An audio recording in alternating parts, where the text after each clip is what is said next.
I am Ramona Roopnarine, Global Head of Brand and Recruitment Marketing here at Bloomberg LP, and I'm joined today by Kara Hoogensen, Senior Vice President and Head of Workplace Benefits for Benefits and Protection at Principal Financial Group. And our time is up. And you do a lot. So welcome, Kara. Thank you very much. Pleased to be here. Happy you're here. Let's get right to it. What does leading with purpose look like at Principal? So at Principal Financial Group, our purpose is to help more individuals, businesses, and communities have access to financial security. And we do this really in three primary ways. First of all is through the products and services, the tools and education that we provide. The second is that we are investing in programs and partnerships that create economic pathways for greater financial inclusion. And last but certainly not least is the ongoing research and insights that we invest in as well to ensure that we have a really good understanding of what is working and what isn't working so that we can do our part to advance financial inclusion. In my role at Principal, I have the pleasure of leading our workplace benefits business, and we really focus on serving the needs of small and mid-sized businesses here in the United States. So think those employers that have less than 500 employees. Those employers, their benefit programs are really important to help attract and retain the talent that they need for their ongoing business and the growth that they want to achieve. Benefits like health insurance and income protection and the like. And so we really focus on making sure we're meeting their needs and we understand what those needs are. One of our commitments is to double the number of women-owned and people of color-owned small businesses that we support over a 5-year period of time. The SMB market is underserved here in the United States. We think it's a great opportunity and we want to do our part to help advance that market. The last thing I would just comment on is new research that we just launched this week. So last year, for the first time, we released what's called the Global Financial Inclusion Index.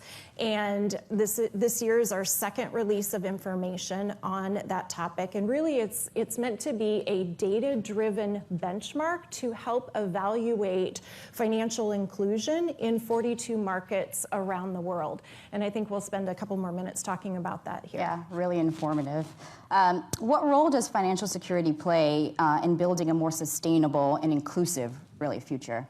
So that question, Ramona, is really at the heart of why we established the Global Financial Inclusion Index. And it's our belief that, with greater financial inclusion, we ultimately can help drive greater security. And with greater security, we'll have a more productive and stronger economy. And so the structure of this index, it really takes a look at 3 different pillars in 42 markets around the world. So the role of the government in those markets, the role of the financial system in those markets, and the role of employers in those markets. And aggregates all of that information, taking a look at, how accessible are financial tools and support? Are those tools and support and products delivered in an ethical and responsible way? And so, we've developed this benchmark, and then we've also taken the next step to compare that benchmark against other data that is indicative of social and economic progress. And what we see is this benchmark and those other data sets are positively correlated. So we think that ultimately this index, financial inclusion as a component, really leads to stronger economies. It leads to greater resilience, whether that be from climate shocks or geopolitical shocks, and that ultimately it does lead to happier citizens and those that are more food secure. Awesome. Seems like you have a really good roadmap, but what are some of the key sort of barriers or factors in impacting financial inclusion? So first I'll start with, the markets that are performing the best are the ones where all 3 of those pillars, the government, the financial system, and employers, are all pulling their weight. And probably no surprise to anyone sitting here today, developed markets fare better on the index than emerging markets. But what has been interesting with the release of this year's information is those markets that are making the fastest progress on financial inclusion are those that are investing in digitally enabling access and education around financial tools. And so that is coming through loud and clear. We also, just focusing on the US for a second, the role of employers in the private market can't be focused on enough. Businesses are the most trusted institution. We look to employers for access to health insurance, to protection products like income protection through disability, to life insurance, to retirement savings vehicles. Employees trust their employers. We need to make sure that we continue to lean into that in order to make sure that there are a greater number of individuals that do have access to the financial solutions that will help them ultimately move towards financial security. Amazing. So how could businesses and organizations like the folks in the room here today help really advance financial inclusion as part of their ESG efforts? Absolutely. So back to this employer-employee relationship, a couple of stats. In last year's data, as we looked at the Global Financial Inclusion Index, the U.S. consumer sentiment component of that ranked employers as the top pillar for financial inclusion. This year's data on a global basis, 72% of our global respondents said that they believe their employers act in an ethical and accountable way, or I should say a helpful way.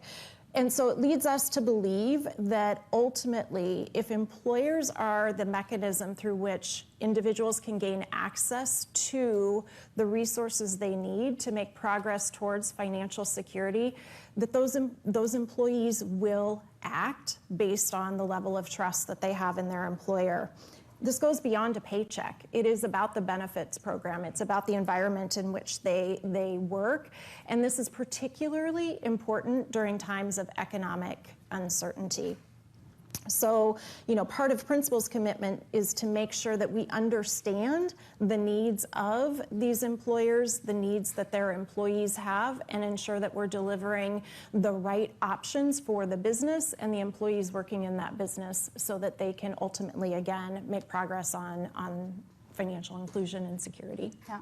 Mm-hmm. So the importance is clearly super critical, and there are also barriers, as you mentioned before. So what steps can employers take to really broaden that access and sort of take hold of their important pillar and sort of moment in this and overcome those barriers? Absolutely. So one of the things that we find in our research, particularly with small and mid-sized businesses, is that they often significantly think 5 times would be what our research would indicate. 5 times overestimate the cost of what benefits would actually have the impact that they would have on that bottom line for that employer. So we need to do a better job of helping educate the decision makers at these businesses around how accessible these types of solutions are. And it's not just about the actual solution itself. It is also about making sure that the right support and education is in place so that the individuals at that workplace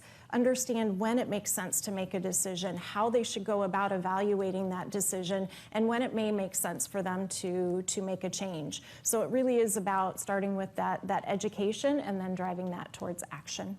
Really, really helpful information today. Thank you for joining us for Principal's Advisory Board session and teaching us all how we can continue to lead with purpose. Thank you.